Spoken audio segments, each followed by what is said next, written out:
I don't care who you are, life is going to knock you down. Listen to me, many of you right now, life's got you up against the rope, and you got to do me a favor. Like, you can't give up. You can't give in. Pain is temporary. Pain is your friend. Pain is going to take you to the next level. When you going through pain, I know what you feeling. I know exactly, because I've been there. I've done that. But you got to work through it. And the reason why most of you are not successful is because every single time stuff not going your way, you give up, you quit, you let go, and people feel weakness. They feel it. You can feel when somebody's not committed, when they're not all in, when they're not dedicated. And there's another level you get to when you go all in. Winners win and losers lose. There are going to be times that you're going to be wondering, why should I keep showing up and working my business? Why should I keep at it? Why should I keep showing up to the conventions? Why should I keep picking up the phones and making the phone calls? Why should I keep fighting for my goals and fighting for my dreams? And what I want to remind you is that you got to show up for your life regardless of the circumstances. You got to show up in spite of the naysayers. You got to show up in spite of the conversation going on in your mind. You got to show up for your life, because if you don't, nobody else will. If you want unreasonable results in your life, you've got to be willing to be unreasonable. Part of being unreasonable, you don't judge according to appearances. Part of being unreasonable, you can see it because you believe it. You must have the faith to call forth those things that be not as though they were. You've got to decide, I deserve this, and I'm going to have it. You've got to say yes to your life. You've got to say yes. Yes to my dreams.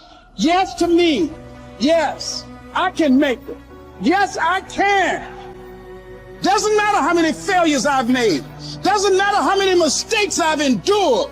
Doesn't matter about my defeats. Doesn't matter about what I've done. Yes, yes. I don't care about the fact I'm in a hole now. Doesn't matter about where I am. The last chapter to my life has not been written yet. If you judge me now, you'll judge me prematurely. I'm still in the process of transforming my life. I'm still in the process of becoming. Yes. The brilliance of Thomas Edison was not in his mind. It was something much more ordinary and often much less respected. I've got no imagination, he once said. I never dream. I've created nothing. If you're someone who doesn't like Edison, you might think that this is Edison admitting to stealing his inventions from other, more brilliant inventors, like Nikola Tesla. Not quite, but he did readily concede that most of the credit belonged to something other than his brain. The genius hangs around his laboratory day and night, Edison said. If anything happens, he's there to catch it. If he wasn't, it might happen just the same. Only it would never be his. What he's talking about is showing up.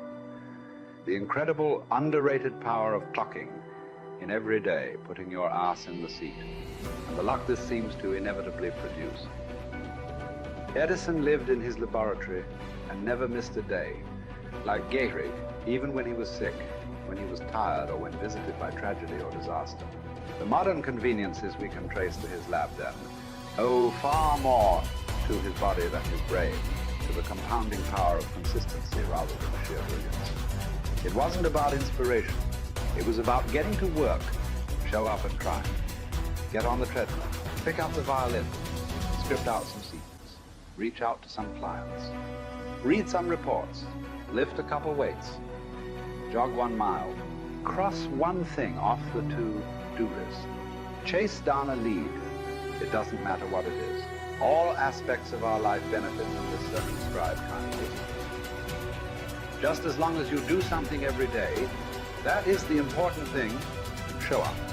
When you're tired, when you don't have to, even if you have an excuse, even if you're busy, even if you won't get recognized for it, even if it's been kicking your ass lately, once something is done, you can build on it. Once you get started, momentum can grow. When you show up, you can get lucky. Is this still hard? Yes. But the good news is that because it's hard, most people don't do it. They don't show up. They can't even do one tiny thing a day. So yes, you're alone out there on the track in the rain. You're the only one responding on Christmas. But having the lead is, by definition, a little lonely. This is also why it's quiet in the morning. You have the opportunities all to yourself. Don't worry about setting any records. Just report for duty. No excuses. And here's the irony. This is also a way to break records. Consistency is a superpower. Day to day, willpower is incredibly rare. Lowell Gettrig was a solid position player and a good hitter. But his success really was rooted in the fact that he didn't miss many days of work.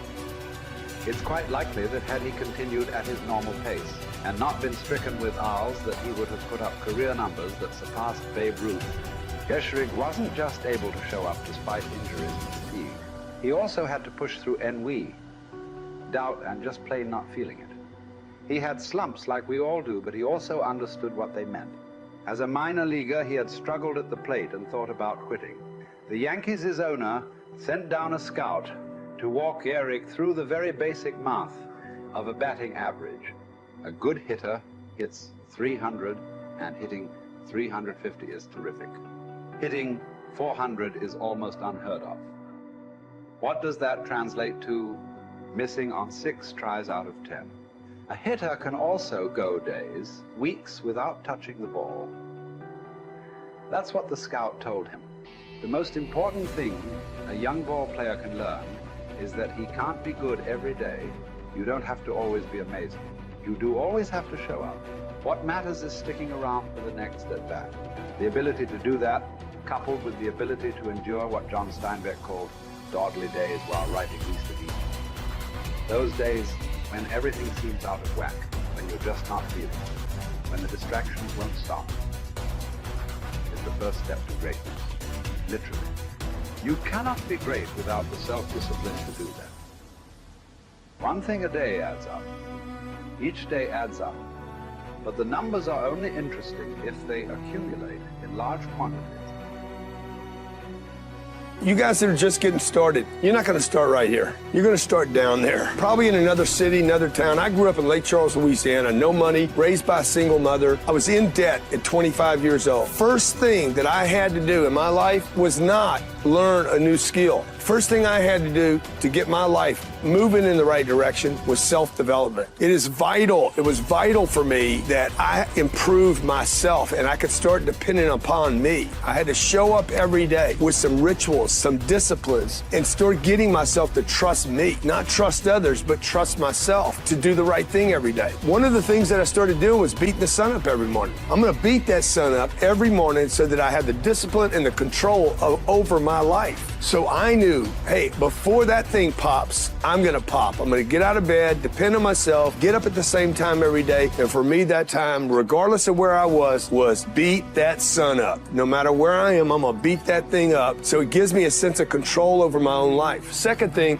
I had to start cleaning up my life and my friends and my environment. When I was younger, between 15 and 25, I was doing crazy stuff in my life. Wasting my weekends. I have the saying, weekends are for the weak. I was drinking, fooling around with a bunch of bad things, bad people. At 25 years old, I cleaned it all up. Quit going to those places. Quit hanging out with people that did not have ethics and discipline in their life. I wanted to build something in my life. I wanted to become someone. And to do that, to become someone in the eyes of the world, just beating that sun up every morning gives me the sense of accomplishment. That I did what I said I was going to do. That I woke up when I said I would wake up. And I start building respect for myself. Start believing in myself so that I can go out into the world and maybe today when I go into this meeting that I'm dressed for, they'll believe in me as much as I believe in me, and that'll show up in a contract, a deal, maybe even some money.